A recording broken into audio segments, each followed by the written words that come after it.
tiyak nang tataas ang pamasahe dahil sa mega oil price hike ayon sa Transportation Department. Ang inaabangan na lamang ay kung magkano at kung kailan yan ipatutupad. Para maibsan ang dagok sa public transport, ay inihahanda ang 5,000 pisong ayuda para sa mga driver nito. At nakatutok si Ivan Mayrina. Matagal nang umaaray ang mga tsuper at ilang petisyon na para sa taas pasahe ang nakabinbin sa LTFRB. Pero dahil sa ipinapatupad pa ngayong mega oil price hike, sabi ng Transportation Department, sigurado na raw na magkakaroon ng fare hike. They submitted a recommendation. They said, we have to recompute your numbers. We have to recrunch your numbers. Mukhang hindi tutugma. Meron na tayong decision na magkakaroon ng fare hike. We just don't know how much. The final numbers. Is that safe to say? Yes, that's it. There is going to be a fare hike. As to the final numbers, yes. Pero ayaw pang sabihin ng DOTR kung kailan yan ipatutupad at kung magkano ang magiging taas pasahe. Inaasahang malalaman yan sa linggong ito. Yan daw ang pinakahihintay ng mga tsuper, lalo't malaking kabawasan sa kanilang kita ang malakihang oil price hike. As of kahapon, nag-average na kami sa 400 to 500 pesos na nawawalang kita kahapon lang ito. Batid daw yan ng gobyerno, kaya nasa Malacanang ngayong umaga mga Metro Manila mayors at kalihim ng Transportation Department at DSWD para sa agarang 5,000 pisong ayuda para sa mga tsuper. Hindi na lang kasi sila public utility drivers kung hindi maituturing na natin silang mga individual in crisis situation dahil apektado na ang kanilang mga hanap buhay. At diyan papasok ang AICS or the Assistance in Individual in Crisis Situation Program ng DSWD. Cash ang bigayan ng ayuda simula sa Martes at unang mabibigyan ang mga tricycle driver na nasa pangangasiwa ng mga lokal na pamahalaan, sunod ng mga jeep. Pero lahat, mga driver ng bus, taxi, TNBS at mga delivery rider, basta nasa transportasyon, makakakuha kalaunan.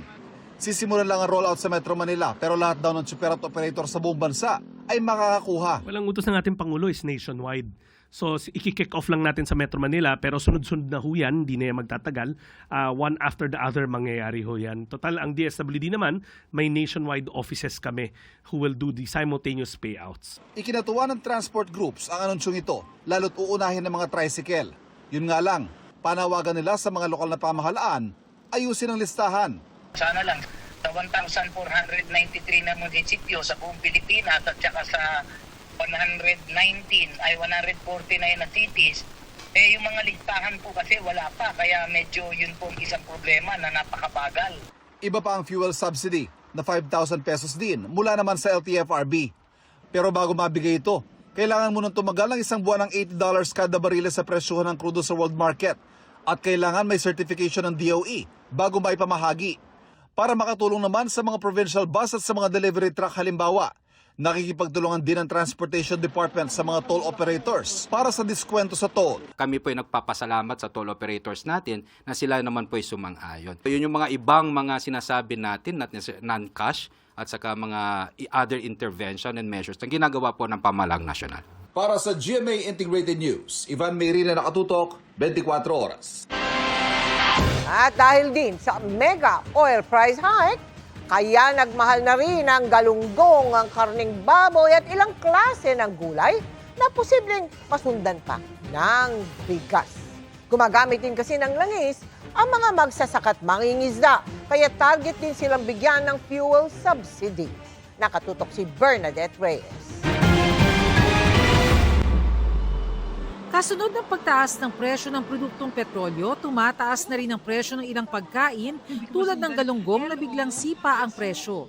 Kahapon, ang benta namin 280 to 60. Ngayon, 340. Kasi tumaas. Ang laki ng itinaas. Ipapatong nila yung expenses nila sa isda. May bahagya ring pagtaas sa presyo ng patatas at Baguio beans. Pati presyo ng karne ng baboy may dagdag presyo na rin. Yung sa karne, about 30 pesos yung in-increase ng liempo. So it's really on the cost of movement of goods. Pag magmahal din yung imported na feeds, feed wheat, mais, soya feed meal, pag yan dumating sa atin in-import, mas mahal, mag-translate ito to higher production cost. Yun ang magiging epekto niya. Sa Marikina Public Market, mas mahal na ang benta ng mga supplier ng baboy sa mga retailers. Pero hindi pa raw nila pinapasa sa mga mamimili. 380 pa rin bentahan. Kailan po kayo magtataas? Pag tumas pa ulit ng isang beses. Kasi malaki naman si shoulder, 10 pesos na. Tumas ang gasolina, di ba? Kaya nagtaas kasi transportation, bago makarating naman to dito, mga baboy na to, kumakain ng gas. Bukod sa tumataas na presyo ng liempo, galunggong at ilang gulay, ayon sa Department of Agriculture, maaari ring tumaas ang presyo ng bigas.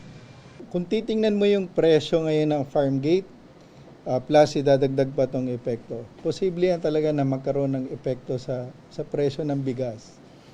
Kasi yung farm gate ngayon naglalaro, yung basa, 20 to 25. So dadagdagan ng 3 piso para i-dry yan, so 23 to 28.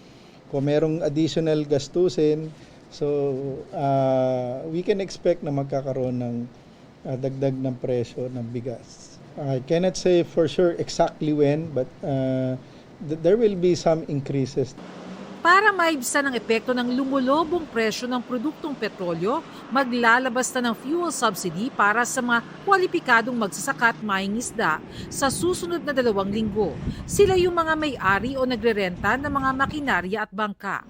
May 10 billion pesos rin mula sa Presidential Assistance to Farmers, Fisher Folks and Families na nakalaan para sa panahon ng kalamidad, pero pinag-aaralan na rin gamitin ngayong mataas ang presyo ng produktong petrolyo. Meron din kaming nakikita pa na possible na pondo na mga previously na release din sa fuel subsidy na hindi pa nagamit, na nasa DBP ngayon, na instead na ibalik sa Treasury ay pwede rin naming pag-aralan na i-retain sa DA para ma-release din sa ating mga magsasaka at mangingisda. Para sa GMA Integrated News, Bernadette Reyes, nakatutok 24 oras. Pinangangabahang tumaas ang presyo ng gulay kung titigil ang mga magsasaka sa pag-ani ng kanilang mga pananim. Daing nila, lugi na raw kasi sila dahil sa taas ng presyo ng langis. Kaya pinag-aaralan na raw ng Kapitolyo ang pamimigay sa kanila ng subsidy. At mula sa La Trinidad, Benguet, nakatutok live si Ian Cruz. Ian. Vicky, umaaray na nga ang mga magsasaka dito sa Cordillera dahil sa taas ng presyo ng langis. Yung mga biyahero naman na ating nakausap, sinabing baka hindi maiwasan na itaas ang presyo ng gulay na inihahatid nila dyan sa Metro Manila at sa iba pang bahagi ng bansa dahil nga sa taas ng gastusin nila ngayon sa diesel. Tambak ang mga ibinabagsak na repolyo sa trading center ng La Trinidad, kaya 5 pesos per kilo na lang ang benta ng magsasakang si JR Gabol sa 5 toneladang kalakal. Kulang yan para sa gasto sa pagsasaka, bayad sa taga-kamada sa trading post at sa gasto sa 5 oras na biyahe mula Bauco Mountain Province dahil sa mega oil price hike. Posibleng hindi anya siya mag-ani na posible ring gawin ng iba pang magsasaka. Wala lang. Pag yung talagang lugi, malulusaw lang doon sa garden. Bakit po? Kaysa naman abunadong magbiyahe. Kasi kahit ibiyahe mo yan, madideficit ka rin. Lugi rin. Kung tutuusin, stable naman ang mismong presyo ng gulay sa La Trinidad ayon sa asosasyon sa bagsakan sa ngayon. Pero kung hindi magde-deliver ang mga magsasaka dahil kinakain ng presyo ng langis ang kanilang kita, kukulangin ang supply sa palengke kaya magmamahal ang gulay. Example, pag repolyo, pag 4 lang ang kaya ng repolyo, paano transportation 8 na? Hindi sila magkakat. Sigurado, konti lang dumating dito, di tataas ang presyo. Hindi lang naman sa delivery gumagamit ng langis ang mga magsasaka. Ayon kay Jonah Cabaling na bumiyahi rin ng 5 oras mula sa Bugyas, Benguet. Pati ngayong susunod na itatanim namin, pag walang crudo, wala kaming pandidilig kasi gamit namin water pump. Pinag-aaralan na ng Kapitolyo ang pagbibigay subsidy sa mga magsasaka ng gulay para pamalit sa dagdag gasto sa krudo, para tuloy ang pagsasaka, pag-ani at paghahatid ng gulay sa bagsakan. Kailangan talaga yan kasi siyempre sustainability pa rin. Pwedeng makapagtulong tayo ng financial assistance for transport, for fuel, at least makadala pa rin sila ng mga gulay natin sa merkado. Sa tatlong malalaking gasolinahan sa La Trinidad, nasa 85 pesos hanggang halos 97 pesos na ang litro ng diesel ngayong ikalawang araw ng utay-utay na mega oil price hike. May kasunod pang installment ng presyo bukas. Matataas din ang presyo sa malalayong bayan ng Benguet pero malalapit naman sa taniman ng gulay. Pero ang issue sa isang gasolinahan sa Bugyas ay kawalan ng supply kaya nagsara na lang.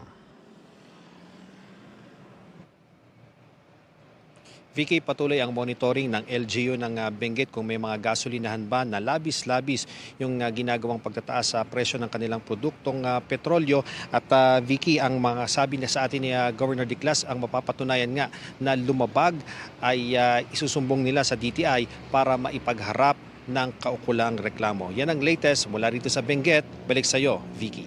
Maraming salamat sa iyo, Ian Cruz.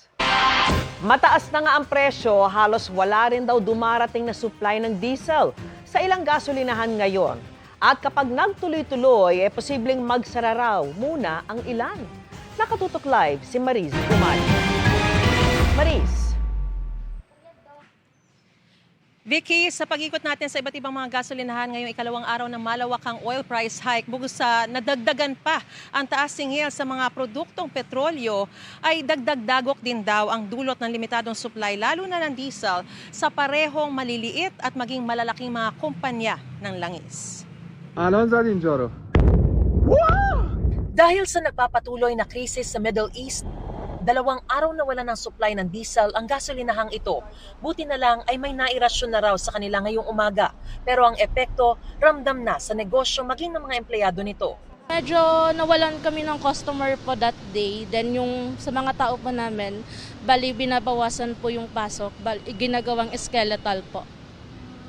So walang pasok yung iba, wala rin pong walang sweldo po. Maging sa gasolinahang ito, naubusan din daw ng diesel mula kahapon matapos dagsain ng mga nagpakarga nitong Lunes bago ang malawakang taas singil. Ang problema, hanggang ngayon, wala pa rin daw silang natatanggap na bagong supply ng diesel. Gayong sa normal na pagkakataon, araw-araw daw dapat ang delivery nito. Ang pinaka-update lang namin was pila pa siya sa terminals since yung sobra-sobra yung demand across the Metro Manila. So, one of a kind yung situation ngayon since yung grabe din yung demand.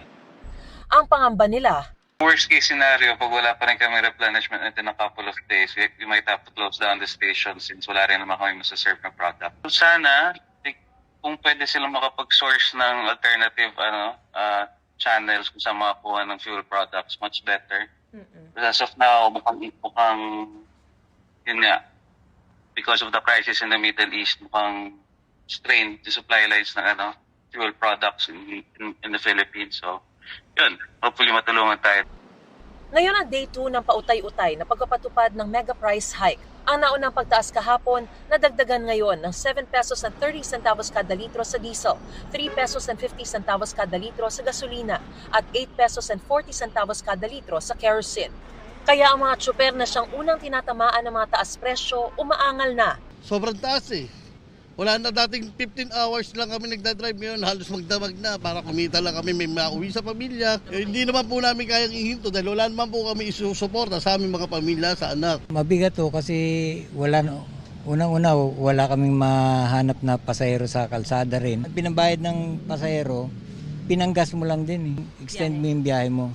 Para lang. Para kumita ka kahit na kaunti. Manda lang dati ang inukrudo ko. Ngayon, maging 900 na. Yung biyahe ganun pa rin, isa rin. Bali, kumikita kami dati ng 800, ngayon malamang nasa 500 na lang. No choice eh. Katulad yung sinasabi ni Martin na na lang daw, construction. Naku, mas mahirap naman yun.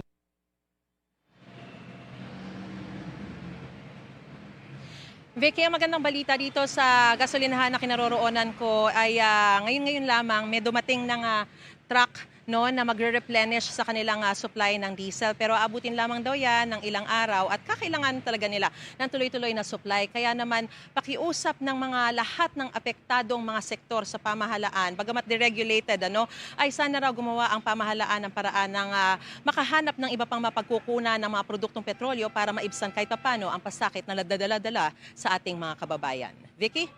Maraming salamat sa iyo, Mariz Umali. Sa kabila ng mega oil price hike dulot ng tensyon sa Middle East, tiniyak ni Pangulong Bongbong Marcos na maayos ang lagay ng supply ng petrolyo ng Pilipinas. Yan at iba pang issue, sinagot ng Pangulo ng makapanayam ng media sa pagtapos ng kanyang working visit sa Amerika. Tinutukan ni Joseph Morong. Sa harap ng krisis sa Middle East, pagsisiguro ng Pangulo may sapat na supply ng krudo ang Pilipinas at hindi dumadaan sa Strait of Hormuz ang krudong kinukuha ng Pilipinas. In terms of supply, we are in good shape. And not only do we have inventory in the Philippines, we also are awaiting some supplies coming in that are in transit. Ang pinaaral ko lang kung yung mga in transit, baka naman nandun sila sa lugar ng peligro. So, para maging accurate yung kalkulasyon natin. Pero hindi naman daw. Yung pagsara ng Strait of Hormuz, hindi kasama dun sa kalkulasyon so far. Hihintayin daw muna talaga ng Pangulo ang committee report ng Kongreso bago niya sertipikahan na urgent ang mga panukalang bigyan siya ng emergency powers para suspindihin o bawasan ang excise tax na sinisingil sa mga inaangkat na produktong petrolyo. Hiniling ng Pangulo sa Kongreso na kapag pumalo ng $80 kada bariles ang presyo ng krudo ay pwedeng gumamit ng emergency powers. Actually, I will declare it as urgent because there's no point declaring it as urgent before the committee report has been completed. What we asked of the legislature is really very simple, is that when the price of oil, at least this is the original version, when the price of oil has breached $80 per barrel on average for a month, then the emergency powers can be exercised. Does that mean that you will necessarily do it? But it can be exercised by the President. Yun lang ang hiningi. Sa talumpati niya sa harap ng special plenary session na inorganisa sa United Nations para sa kampanya ng Pilipinas para sa isang non-permanent seat sa UN Security Council, nanawagan ng Pangulo para sa kapayapaan sa gitnang silangan at sa iba pang lugar na may sigalot. We join calls for restraint, a de-escalation and cessation of hostilities, respect for international law, including the UN Charter and humanitarian law, and for all concerned to return to the negotiating table for peace.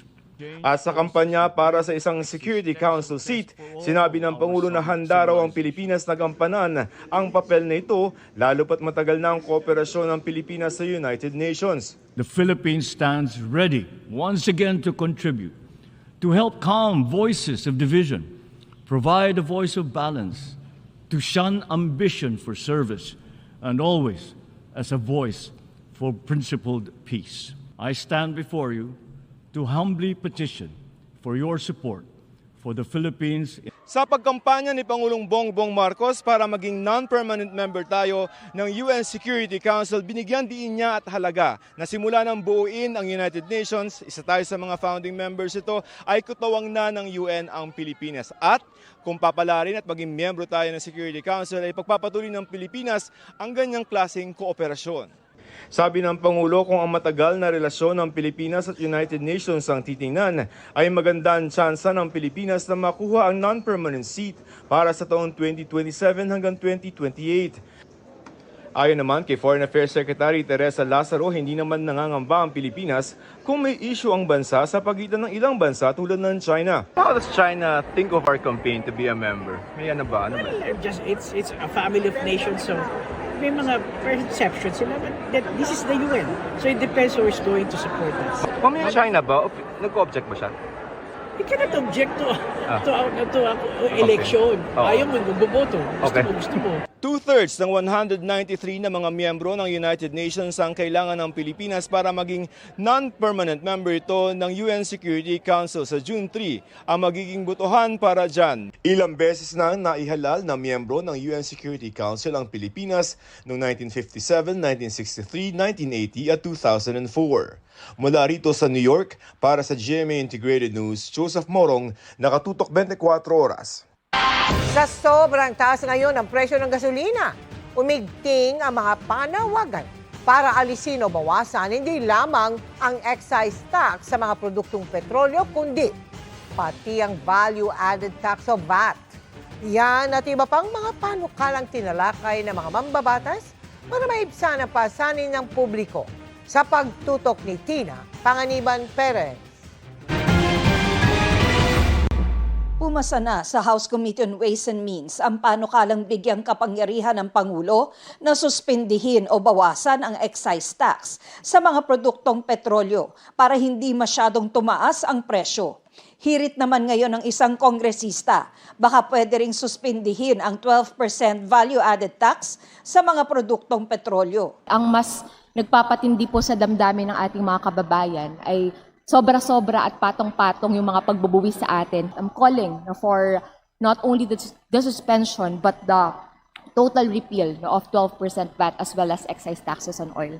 Sa inilabas na computation ng Department of Energy, lumabas na sa kada litrong halaga ng gasolina, 29% o halos 1/3 ang napupunta sa mga buwis gaya ng excise tax, value-added tax at iba pa. Sa kada litro naman ng diesel, 22% o halos 1/4 ng presyo nito ang napupunta sa excise tax, value-added tax at iba pa. Kaya hiling ng mga tsuper na humarap sa joint briefing ng Senate Committee on Energy at Ways and Means, baka maaari rin daw alisin ang VAT. Tingnan po natin, yung dalawang buwis ng sa Pinong Oil ay halos 15 pesos per liter po yung nakapatong. Kaya kung titingnan po natin, kung kami po ay nagkukonsume ng 30 liters per day, ay halos 1,000 mahigit na yung nawawalang kita sa hanay po ng mga driver. Hindi lang dapat excise tax yung tanggalin at dapat tanggalin din po yung VAT. Base sa projections ng Department of Finance, mahigit 16 billion pesos ang kikitain ng pamahalaan sa VAT kung aabot ng $80 per barrel ang Dubai crude. Aakyat ang kita sa mahigit 27 billion kung sasampa sa $90 per barrel ang Dubai crude. Pag umabot ito sa $100 per barrel, mahigit 38 billion pesos naman ang kita. Sa pulong ng House Committee on Transportation, sinabi ng Department of Finance na pwedeng gamitin ang pondo sa mga subsidy. This will be used for targeted subsidies po. Actually, it will need a legislative support. Ayon sa Department of Energy, dahil sa krisis sa Iran, 7 to 13 pesos na ang itinaas ng presyo ng gasolina, 17 pesos at 50 centavos hanggang 24 pesos at 25 centavos sa diesel at 32 pesos hanggang 38 pesos at 50 centavos sa kerosene. So, this is the biggest jump so far in history. This is not the highest price, pero this is the biggest increase at one point. The more concerning part is diesel. Kasi diesel, 65% of diesel is used by public transportation. Kaya sabi ni Caloocan City 2nd District Representative Edgar Erice, pag tumaas pa ang presyo ng mga produktong petrolyo, baka pwede itong isubsidize ng gobyerno. Kung darating na doon sa worst case scenario, na talaga makaka-apekto na sa ekonomiya natin, the government can also subsidize fuel cost. Pati yung food transport. Hindi itataas gano yung bilihin. At marami pang mga basic commodities na hindi aakyat ang presyo. Yung iba pong ating mga nagdi-deliver po ng mga gulay, bigas na nagmumula po sa iba't ibang probinsya, yung iba po dyan naman ay walang franchise, so wala po tayong record. Yung iba naman po may franchise, papasok naman po siya sa truck for hire. We'll take note of your suggestion, but please also take into consideration that we have limited fiscal space at this moment. Hirit naman ni Suerte Party List Representative Arlene Ayon, bakit hindi raw suspindihin muna ang paghuli sa mga lumalabag sa batas trapiko? Pwede ba nating no apprehension muna for 2 weeks or 3 weeks for the meantime? Habang naghihirap yung ating mga tao, lalo na sa mga single motor, kasi yun ang ginagamit ng mga parents para sa paghatid sa mga bata sa school.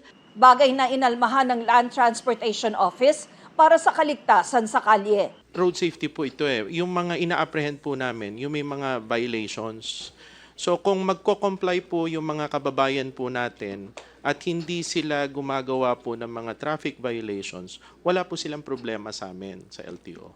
Rekomendasyon naman ng Department of Trade and Industry, suspindihin muna pati ang government share sa port at cargo logistics at maglagay rin ng moratorium sa toll fees sa cargo at delivery vehicles. We recommend the temporary suspension of government shares on port and cargo logistics handling costs imposed by the Philippine Ports Authority, Cebu Ports Authority, and the Subic Bay Metropolitan Authority. And we also recommend the temporary moratorium on toll fee for cargo and delivery vehicles transporting basic necessities and prime commodities products traversing the major expressway. On enforcement, we will not hesitate to prosecute the profiteers.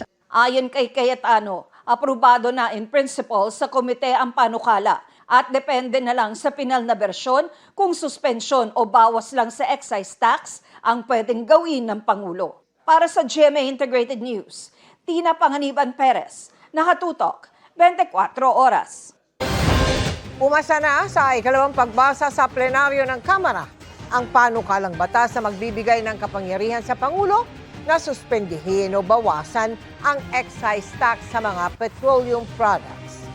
Sa ilalim ng House Bill 8418, pwedeng magpatupad ng full or partial suspension ng excise tax sa produktong petrolyo ang Pangulo kung umabot sa $80 per barrel ang Dubai crude ng isang buwan o kung may idineklarang national emergency o calamity na sinertipikahan ng Energy Secretary dulot ng labis-labis na pagsipa sa presyo ng pump prices. Dadampa sa ikatong pagbasang panukala bago tuluyang maaprubahan ng Kamara. Ang bersyon ng panukala sa Senado hindi pa tinatalakay sa komite.